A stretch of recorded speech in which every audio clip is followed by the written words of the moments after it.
Spiritual Laws by Ralph Waldo Emerson from Essays First Series, 1841. The living heaven thy prayers respect, house at once and architect, querying man's rejected hours, builds therewith eternal towers.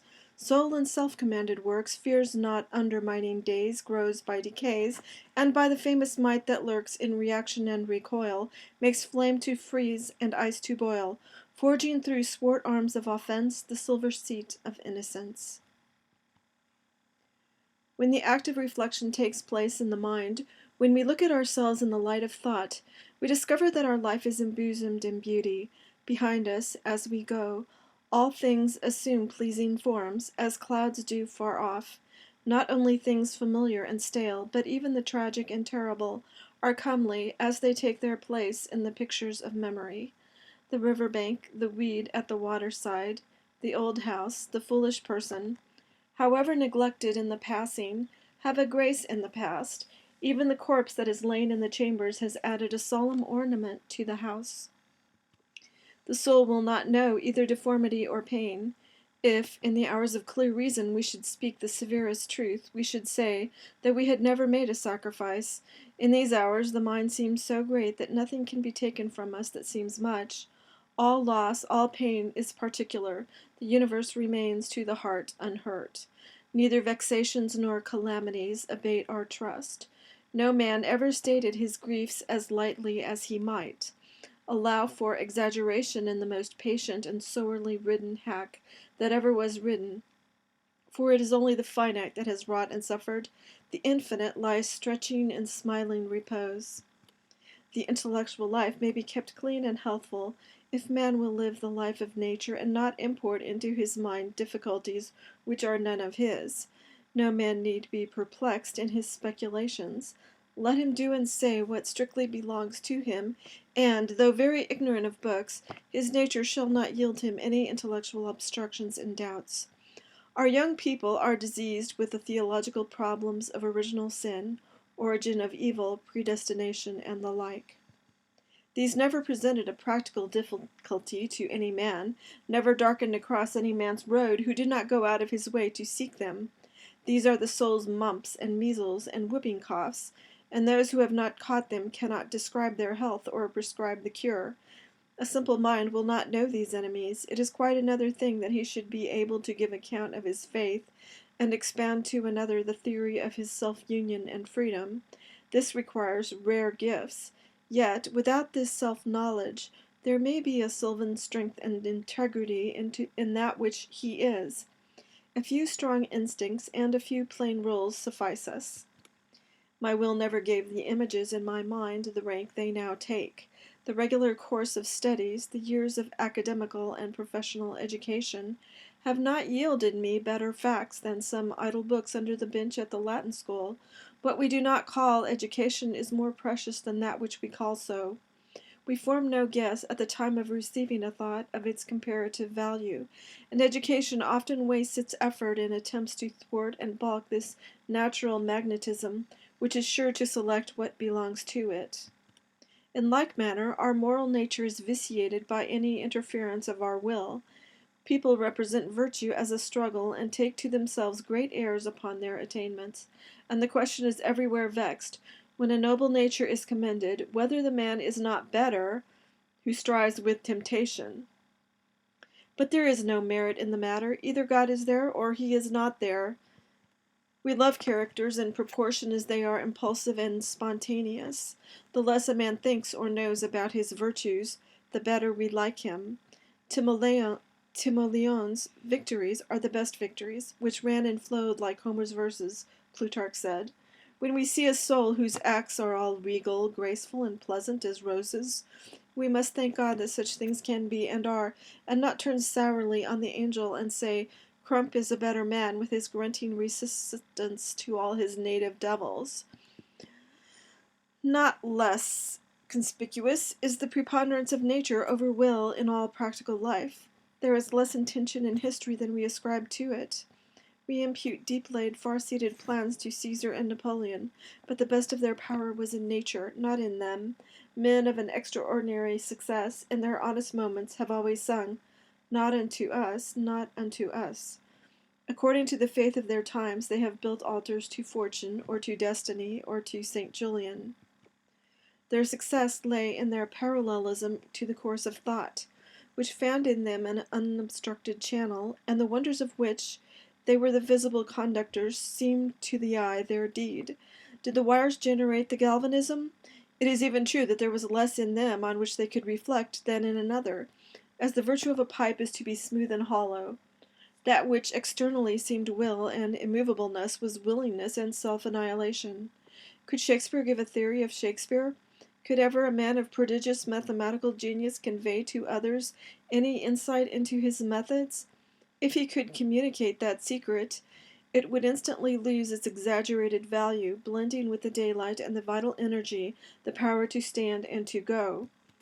The lesson is forcibly taught by these observations, that our life might be much easier and simpler than we make it, that the world might be a happier place than it is, that there is no need of struggles, convulsions, and despairs, of the wringing of the hands and the gnashing of the teeth, that we miscreate our own evils, we interfere with the optimism of nature, for whenever we get this vantage ground of the past or of a wiser mind in the present, we are able to discern that we are begirt with laws which execute themselves.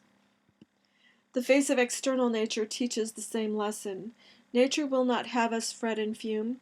She does not like our benevolence or our learning much better than she likes our frauds and wars.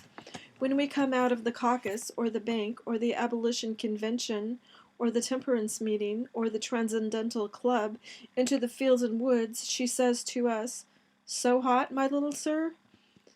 We are full of mechanical actions. We must needs intermeddle and have things in our own way until the sacrifices and virtues of society are odious. Love should make joy, but our benevolence is unhappy. Our Sunday schools and churches and pauper societies are yokes to the neck. We pain ourselves to please nobody. There are natural ways of arriving at the same ends at which these aim, but do not arrive. Why should all virtue work in one and the same way? Why should all give dollars? It is very inconvenient to us country folk, and we do not think any good will come of it. We have not dollars, merchants have. Let them give them. Farmers will give corn, poets will sing, women will sew, laborers will lend a hand, the children will bring flowers, and why drag this dead weight of a Sunday school over the whole Christendom? It is natural and beautiful that childhood should inquire and maturity should teach.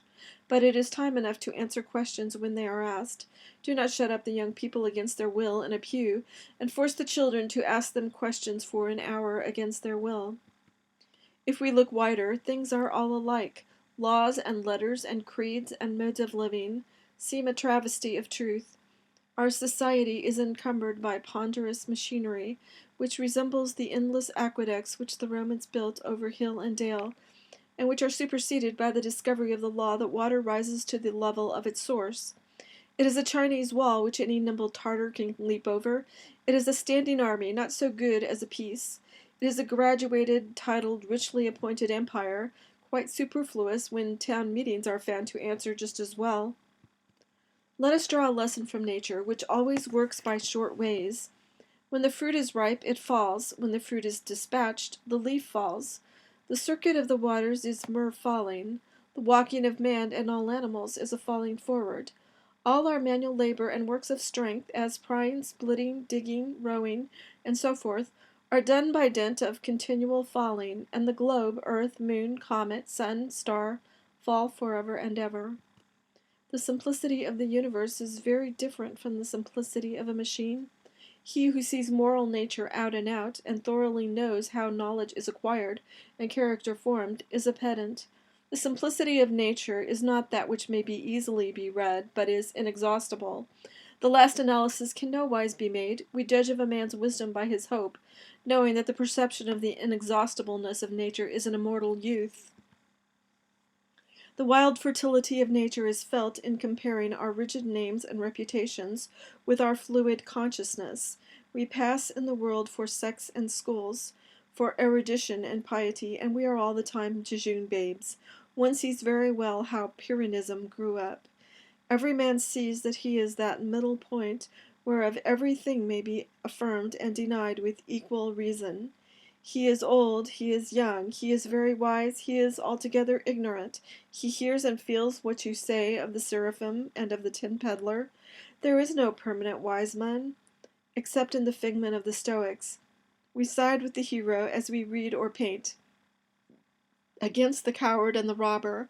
But we have been ourselves that coward and robber, and shall be again, not in the low circumstance, but in comparison with the grandeurs possible to the soul. A little consideration of what takes place around us every day would show us that a higher law than that of our will regulates events, that our painful labors are unnecessary and fruitless, that only in our easy, simple, spontaneous action are we strong, and by contenting ourselves with obedience we become divine. Belief and love, a believing love will relieve us of a vast load of care. Oh, my brothers, God exists. There is a soul at the center of nature and over the will of every man, so that none of us can wrong the universe. It has so infused its strong enchantment into nature that we prosper when we accept its advice, and when we struggle to wound its creatures, our hands are glued to our sides, or they beat our own breasts. The whole course of things goes to teach us faith. We need only obey. There is guidance for each of us, and by lowly listening we shall hear the right word. Why need you choose so painfully your place and occupation and associates and modes of action and of entertainment? Certainly there is a possible right for you that precludes the need of balance and willful election. For you there is a reality, a fit place, and congenial duties. Place yourself in the middle of the stream of power and wisdom which animates all whom it floats, and you are without effort impelled to truth, to right, and a perfect contentment. Then you put all gainsayers in the wrong. Then you are the world, the measure of right, of truth, of beauty. If we will not be marplots with our miserable interferences, the work, the society, letters, arts, science, religion of men would go on far better than now, and the heaven predicted from the beginning of the world, and still predicted from the bottom of the heart, would organize itself as do now the rose and the air and the sun. I say, do not choose, but that is a figure of speech by which I would distinguish what is commonly called choice among men, and which is a partial act, the choice of the hands, of the eyes, of the appetites, and not a whole act of the man. But that which I call right or goodness is the choice of my constitution, and that which I call heaven and inwardly aspire after is the state or circumstance desirable to my constitution, and the action which I in all my years tend to do is the work for my faculties. We must hold a man amenable to reason for the choice of his daily craft or profession. It is not an excuse any longer for his deeds that they are the custom of his trade. What business has he with an evil trade? Has he not a calling in his character? Each man has his own vocation. The talent is the call. There is one direction in which all space is open to him. He has faculties silently inviting him thither to endless exertion. He is like a ship in a river. He runs against obstructions on every side but one. On that side all obstruction is taken away, and he sweeps serenely over a deepening channel into an infinite sea. This talent and this call depend on his organization, or the mode in which the general soul incarnates itself in him. He inclines to do something which is easy to him, and good when it is done, but which no other man can do. He has no rival. For the more truly he consults his own powers, the more difference will his work exhibit from the work of any other. His ambition is exactly proportioned to his powers. The height of the pinnacle is determined by the breadth of the base. Every man has this call of the power to do somewhat unique, and no man has any other call. The pretense that he has another call, a summons by name and personal election, and outward signs that mark him extraordinary and not in the roll of common men, is fanaticism, and betrays obtuseness to perceive that there is one mind in all the individuals, and no respect of persons therein. By doing his work he makes the need felt which he can supply, and creates the taste by which he is enjoyed. By doing his own work he unfolds himself. It is the vice of our public speaking that it has not abandonment. Somewhere, not only every orator, but every man should let out all the length of all the reins, should find or make a frank and hearty expression of what force and meaning is in him. The common experience is that the man fits himself as well as he can to the customary details of that work or trade he falls into, and tends it as a dog turns a spit. Then is he a part of the machine he moves. The man is lost. Until he can manage to communicate himself to others in his full stature and proportion, he does not yet find his vocation. He must find in that an outlet for his character, so that he may justify his work to their eyes. If the labor is mean, let him by his thinking and character make it liberal. Whatever he knows and thinks, whatever in his apprehension is worth doing, that let him communicate, or men will never know and honor him aright. Foolish, whenever you take the meanness and formality of that thing you do, instead of converting it into the obedient spiracle of your character and aims. We like only such actions as have already long had the praise of men, and do not perceive that anything man can do may be divinely done. We think greatness entailed or organized in some places or duties, in certain offices or occasions, and do not see that Paganini can extract rapture from a catgut, and Eulenstein from a Jew's harp, and a nimble-fingered lad out of shreds of paper with his scissors, and Landseer out of swine, and the hero out of the pitiful habitation and company in which he was hidden. What we call obscure condition or vulgar society is that condition in society whose poetry is not yet written, but which you shall presently make as enviable and renowned as any. In our estimates, let us take a lesson from kings. The parts of hospitality, the connection of families, the impressiveness of death, and 1,000 other things, royalty makes its own estimate of, and a royal mind will, to make habitually a new estimate. That is elevation. What a man does, that he has. What has he to do with hope or fear? In himself is his might. Let him regard no good as solid, but that which is in his nature, and which must grow out of him as long as he exists. The goods of fortune may come and go like summer leaves. Let him scatter them on every wind as the momentary signs of his infinite productiveness. He may have his own, a man's genius, the quality that differences him from every other, the susceptibility to one class of influences, the selection of what is fit for him, the rejection of what is unfit, determines for him the character of the universe. A man is a method, a progressive arrangement, a selecting principle, gathering his like to him wherever he goes. He takes only his own out of the multiplicity that sweeps and circles around him. He is like one of those booms which are set out from the shore on rivers to catch driftwood, or like the lodestone among splinters of steel.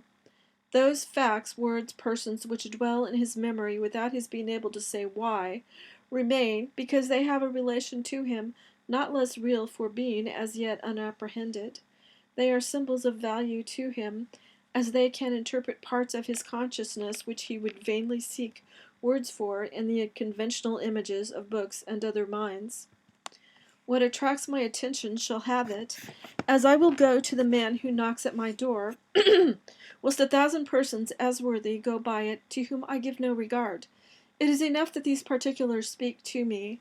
A few anecdotes, a few traits of character, manners, face, a few incidents, have an emphasis in your memory out of all proportion to their apparent significance, if you measure them by the ordinary standards. They relate to your gift. Let them have their weight, and do not reject them, and cast about for illustration facts more usual in literature. What your heart thinks great is great. The soul's emphasis is always right. Over all things that are agreeable to his nature and genius, the man has the highest right. Everywhere he may take what belongs to his spiritual estate, nor can he take anything else. Though all doors were open, nor can all the force of men hinder him from taking so much. It is vain to attempt to keep a secret from one who has a right to know it. It will tell itself. That mood into which a friend can bring us is his dominion over us. To the thoughts of that state of mind he has a right. All the secrets of that state of mind he can compel.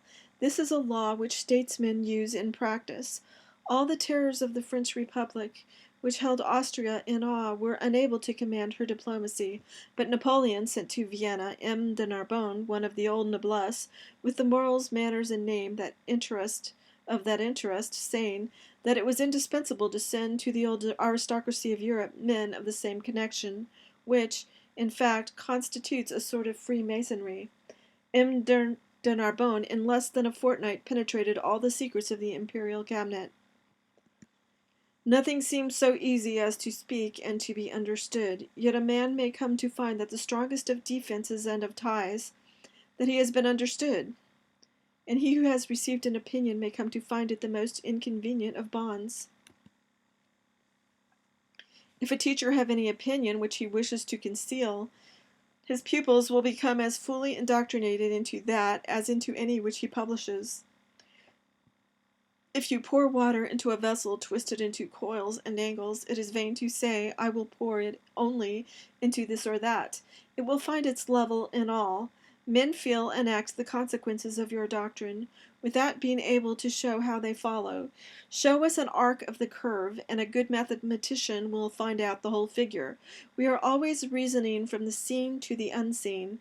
Hence the perfect intelligence that subsists between wise men of remote ages. A man cannot bury his meanings so deep in his book, but time and like-minded men will find them. Plato had a secret doctrine, had he? What secret can he conceal from the eyes of Bacon, of Montaigne, of Kant? Therefore, Aristotle said of his works, they are published and not published. No man can learn what he has not preparation for learning, however near to his eyes is the object. A chemist may tell his most precious secrets to a carpenter, and he shall never be the wiser. The secrets he would not utter to a chemist for an estate. God screens us evermore from premature ideas. Our eyes are holden that we cannot see things that stare us in the face, until the hour arrives when the mind is ripened. Then we behold them, and the time when we saw them not is like a dream. Not in nature, but in man is all the beauty and worth he sees. The world is very empty, and is indebted to this gilding, exalting soul for all its pride. Earth fills her lap with splendors, not her own. The vale of Tempe, Tivoli, and Rome are earth and water, rocks and sky. There are as good earth and water in 1,000 places, yet how unaffecting. People are not the better for the sun and moon, the horizon and the trees. As it is not observed that the keepers of Roman galleries, or the valets of painters, have any elevation of thought, or that librarians are wiser men than others, there are graces in the demeanor of a polished and noble person which are lost upon the eye of a churl. These are like the stars whose light has not yet reached us. He may see what he maketh. Our dreams are the sequel of our waking knowledge. The visions of the night bear some proportion to the visions of the day. Hideous dreams are exaggerations of the sins of the day. We see our evil affections embodied in bad physiognomies. On the Alps the traveller sometimes beholds his own shadow magnified to a giant, so that every gesture of his hand is terrific. My children, said an old man to his boys, scared by a figure in the dark entry, my children, you will never see anything worse than yourselves. As in dreams, so in the scarcely less fluid events of the world, every man sees himself in colossal, without knowing that it is himself. The good, compared to the evil which he sees, is as his own good to his own evil. Every quality of his mind is magnified in some one acquaintance, and every emotion of his heart in some one. He is like a quincunx of trees, which counts 5 east, west, north, or south, or an initial, medial, and terminal acrostic. And why not? He cleaves to one person and avoids another, according to their likeness or unlikeness to himself, truly seeking himself in his associates, and moreover in his trade, and habits, and gestures, and meats, and drinks, and comes at last to be faithfully represented by every view you take of his circumstances. He may read what he writes. What can we see or acquire but what we are? You have observed a skilful man reading Virgil. Well, that author is 1,000 books to 1,000 persons.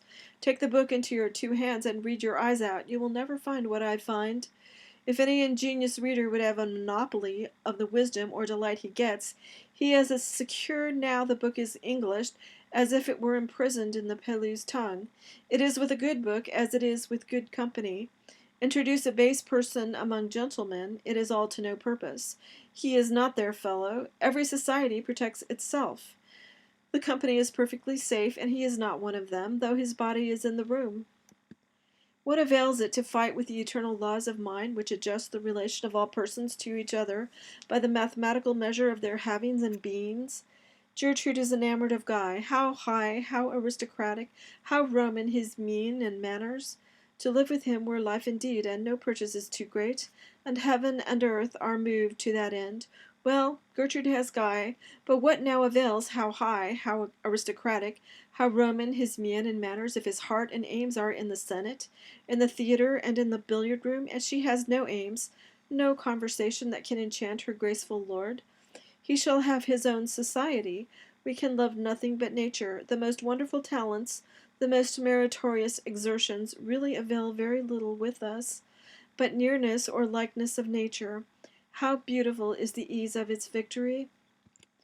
Persons approach us famous for their beauty, for their accomplishments, worthy of all wonder for their charms and gifts.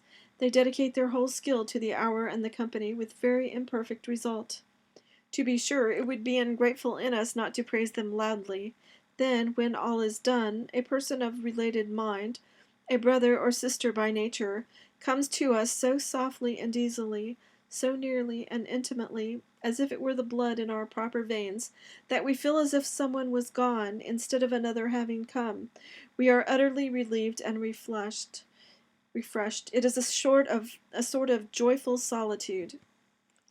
We foolishly think in our days of sin that we must court friends by compliance to the customs of society, to its dress, its breeding, and its estimates. But only that soul can be my friend which I encounter on the line of my own march, that soul to which I do not decline, and which does not decline to me, but, native of the same celestial latitude, repeats in its own all my experience. The scholar forgets himself, and apes the customs and costumes of the man of the world, to deserve the smile of beauty, and follows some giddy girl not yet taught by religious passion to know the noble woman with all that is serene, oracular, and beautiful in her soul. Let him be great, and love shall follow him. Nothing is more deeply punished than the neglect of the affinities by which alone society should be formed, and the insane levity of choosing associates by others' eyes. He may set his own rate. It is a maxim worthy of all acceptation that a man may have that allowance he takes. Take the place and attitude which belong to you, and all men acquiesce. The world must be just. It leaves every man with profound unconcern to set his own rate. Hero or driveler, it meddles not in the matter. It will certainly accept your own measure of your doing and being, whether you sneak about and deny your own name, or whether you see your work produced to the concave sphere of the heavens, one with the revolution of the stars. The same reality pervades all teaching. The man may teach by doing and not otherwise. If he can communicate himself, he can teach, but not by words. He teaches who gives, and he who learns who receives. There is no teaching until the pupil is brought into the same state or principle in which you are.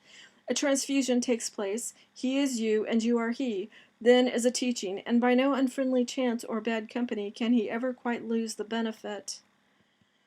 But your propositions run out of one ear as they run in at the other. We see it advertised that Mr. Grand will deliver an oration on the 4th of July, and Mr. Hand before the Mechanics' Association, and we do not go thither because we know that these gentlemen will not communicate their own character and experience to the company.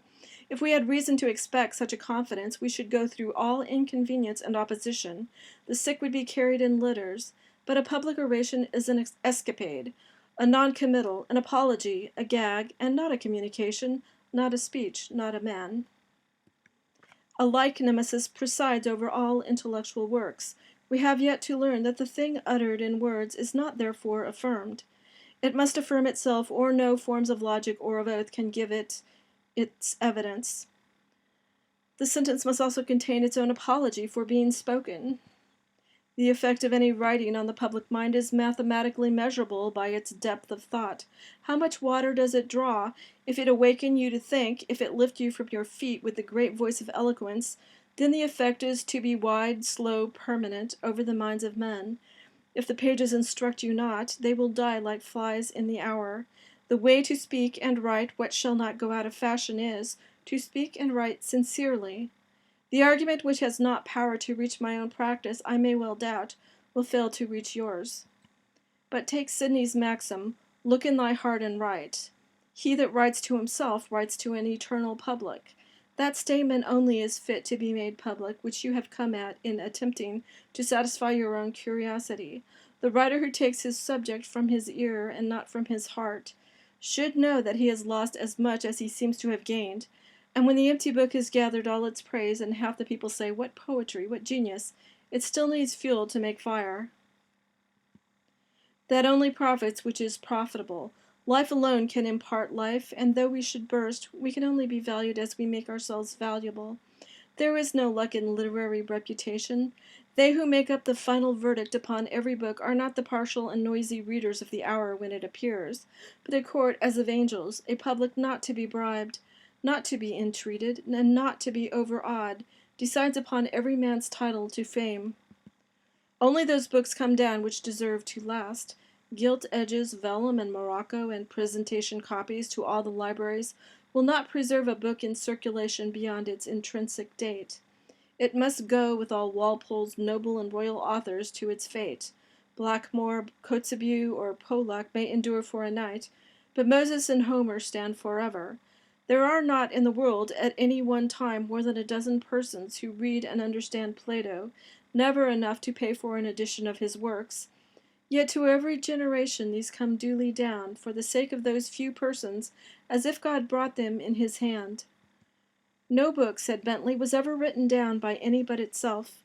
The permanence of all books is fixed by no effort friendly or hostile, but by their own specific gravity or the intrinsic importance of their contents to the constant mind of man. Do not trouble yourself too much about the light on your statue, said Michelangelo to the young sculptor. The light of the public square will test its value. In like manner, the effect of every action is measured by the depth of the sentiment from which it proceeds. The great man knew not that he was great. It took a century or two for that fact to appear. What he did because he must. It was the most natural thing in the world, and grew out of the circumstances of the moment. But now everything he did, even to the lifting of his finger or the eating of bread, looks large, all related, and is called an institution. These are the demonstrations in a few particulars of the genius of nature. They show the direction of the stream, but the stream is blood, every drop is alive. Truth has not single victories, all things are its organs, not only dust and stones, but errors and lies. The laws of disease, physicians say, are as beautiful as the laws of health. Our philosophy is affirmative, and readily accepts the testimony of negative facts, as every shadow points to the sun. By a divine necessity, every fact in nature is constrained to offer its testimony. Human character evermore publishes itself. The most fugitive deed and word, the mere air of doing a thing, the intimated purpose, expresses character.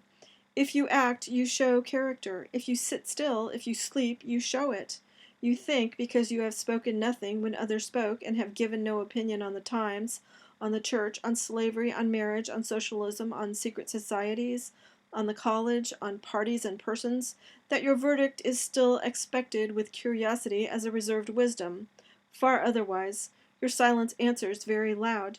You have no oracle to utter, and your fellow men have learned that you cannot help them. For oracles speak. Doth not wisdom cry, and understanding put forth her voice? Dreadful limits are set in nature to the powers of dissimulation. Truth tyrannizes over the unwilling members of the body. Faces never lie, it is said. No man need be deceived who will study the changes of expression. When a man speaks the truth in the spirit of truth, his eye is as clear as the heavens. When he has base ends and speaks falsely, the eye is muddy and sometimes asquint. I have heard an experienced counselor say that he never feared the effect upon a jury of a liar who does not believe in his heart that his client ought to have a verdict. If he does not believe it, his unbelief will appear to the jury, despite all his protestations, and will become their unbelief. This is that law whereby a work of art, of whatever kind, sets us in the same state of mind wherein the artist was when he made it. That which we do not believe we cannot adequately say, though we may repeat the words never so often. It was this conviction which Swedenborg expressed when he described a group of persons in the spiritual word world, endeavoring in vain to articulate a proposition which they did not believe, but they could not, though they twisted and folded their lips even to indignation. A man passes for that he is worth. Very idle is all curiosity concerning other people's estimate of us, and all fear of remaining unknown is not less so. If a man know that he can do anything, that he can do it better than anyone else, he has a pledge of the acknowledgment of that fact by all persons. The world is full of judgment days, and into every assembly that a man enters, in every action he attempts, he is gauged and stamped. In every troop of boys that whoop and run in each yard and square, a newcomer is as well and accurately weighed in the course of a few days and stamped with his right number, as if he had undergone a formal trial of his strength, speed, and temper. A stranger comes from a distant school, with better dress, with trinkets in his pockets, with airs and pretensions. An older boy says to himself, "It's of no use, we shall find him out tomorrow." What has he done? Is the divine question which searches men and transpierces every false reputation. A fop may sit in any chair of the world, nor be distinguished for his hour from Homer and Washington, but there need never be any doubt concerning the respective ability of human beings. Pretension may sit still, but cannot act. Pretension never feigned an act of real greatness. Pretension never wrote an Iliad, nor drove back Xerxes, nor Christianized the world, nor abolished slavery. As much virtue as there is, so much appears. As much goodness as there is, so much reverence it commands. All the devils respect virtue. The high, the generous, the self-devoted sect will always instruct and command mankind. Never was a sincere word utterly lost. Never a magnanimity fell to the ground, but there is some heart to greet and accept it unexpectedly. A man passes for that he is worth. What he is engraves itself on his face, on his form, on his fortunes, in letters of light. Concealment avails him nothing, boasting nothing. There is confession in the glances of our eyes, in our smiles and salutations, and the grasp of hands. His sin bedaubs him, mars all his good impression. Men know not why they do not trust him, but they do not trust him. His vice glasses his eye, cuts lines of mean expression in his cheek, pinches the nose, sets the mark of the beast on the back of the head, and writes, "Oh, fool, fool," on the forehead of a king. If you would not be known to do anything, never do it. A man may play the fool in the drifts of a desert, but every grain of sand shall seem to see. He may be a solitary eater, but he cannot keep his foolish counsel. A broken complexion, a swinish look, ungenerous acts, and the want of due knowledge, all blab. Can a cook, a chiffinch, and Iachimo be mistaken for Zeno or Paul? Confucius exclaimed, "How can a man be concealed? How can a man be concealed?" On the other hand, the hero fears not. If he withhold the avowal of a just and brave act, it will go unwitnessed and unloved. One knows it himself, and is pledged by it to sweetness of peace and to nobleness of aim, which will prove in the end a better proclamation of it than the relating of the incident. Virtue is the adherence in action to the nature of things, and the nature of things makes it prevalent. It consists in a perpetual substitution of being for seeming, and with sublime propriety God is described as saying, "I am." The lesson which these observations convey is be, and not seem. Let us acquiesce, let us take our bloated nothingness out of the path of the divine circuits, let us unlearn our wisdom of the world, let us lie low in the Lord's power, and learn that truth alone makes rich and great. If you visit your friend, why need you apologize for not having visited him, and waste his time and deface your own act? Visit him now. Let him feel that the highest love has come to see him in thee, its lowest organ. Or why need you torment yourself and friend by secret self-reproaches that you have not assisted him or complimented him with gifts and salutations heretofore? Be a gift and a benediction. Shine with real light and not with the borrowed reflection of gifts. Common men are apologies for men. They bow the head, excuse themselves with prolix reasons, and accumulate appearances, because the substance is not. We are full of these superstitions of sense, the worship of magnitude. We call the poet inactive because he is not a president, a merchant, or a porter. We adore an institution and do not see that it is founded on a thought which we have. But real action is in silent moments. The epochs of our life are not in the visible facts of our choice of a calling, our marriage, our acquisition of an office, and the like, but in a silent thought by the wayside as we walk, in a thought which revises our entire manner of life and says, "Thus hast thou done, but it were better thus." And all our after years, like menials, serve and wait on this, and, according to their ability, execute its will. This revisal or correction is a constant force which, as a tendency, reaches through our lifetime. The object of the man, the aim of these moments, is to make daylight shine through him, to suffer the law to traverse his whole being without obstruction, so that, on what point soever of his doing your eye falls, it shall report truly of his character, whether it be his diet, his house, his religious forms, his society, his mirth, his vote, his opposition. Now he is not homogeneous, but heterogeneous, and the ray does not traverse. There are no thorough lights, but the eye of the beholder is puzzled, detecting many unlike tendencies, and a life not yet at one. Why should we make it a point with our false modesty to disparage that man we are, and that form of being assigned to us? A good man is contented. I love and honor Epaminondas, but I do not wish to be Epaminondas. I hold it more just to love the world of this hour than the world of his hour. Nor can you, if I am true, excite me to the least uneasiness by saying, "He acted, and thou sittest still." I see action to be good when the need is, and sitting still to be also good. Epaminondas, if he was the man I take him for, would have sat still with joy and peace if his lot had been mine. Heaven is large and affords space for all modes of love and fortitude. Why should we be busybodies and superserviceable? Action and inaction are alike to the true. One piece of the tree is cut for a weathercock and one for the sleeper of a bridge. The virtue of the wood is apparent in both. I desire not to disgrace the soul. The fact that I am here certainly shows me that the soul had need of an organ here. Shall I not assume the post? Shall I skulk and dodge and duck with my unseasonable apologies and vain modesty, and imagine my being here impertinent? Less pertinent than Epaminondas or Homer being there, and that the soul did not know its own needs? Besides, without any reasoning on the matter, I have no discontent. The good soul nourishes me and unlocks new magazines of power and enjoyment to me every day. I will not meanly decline the immensity of good, because I have heard that it has come to others in another shape. Besides, why should we be cowed by the name of action? 'Tis a trick of the senses, no more. We know that the ancestor of every action is a thought. The poor mind does not seem to itself to be anything unless it have an outside badge, some Gentoo diet or Quaker coat or Calvinistic prayer meeting or philanthropic society or a great donation or a high office or, anyhow, some wild contrasting action to testify that it is somewhat. The rich mind lies in the sun and sleeps and is nature. To think is to act. Let us, if we must have great actions, make our own so. All action is of infinite elasticity, and the least admits of being inflated with the celestial air until it eclipses the sun and moon. Let us seek one peace by fidelity. Let me heed my duties.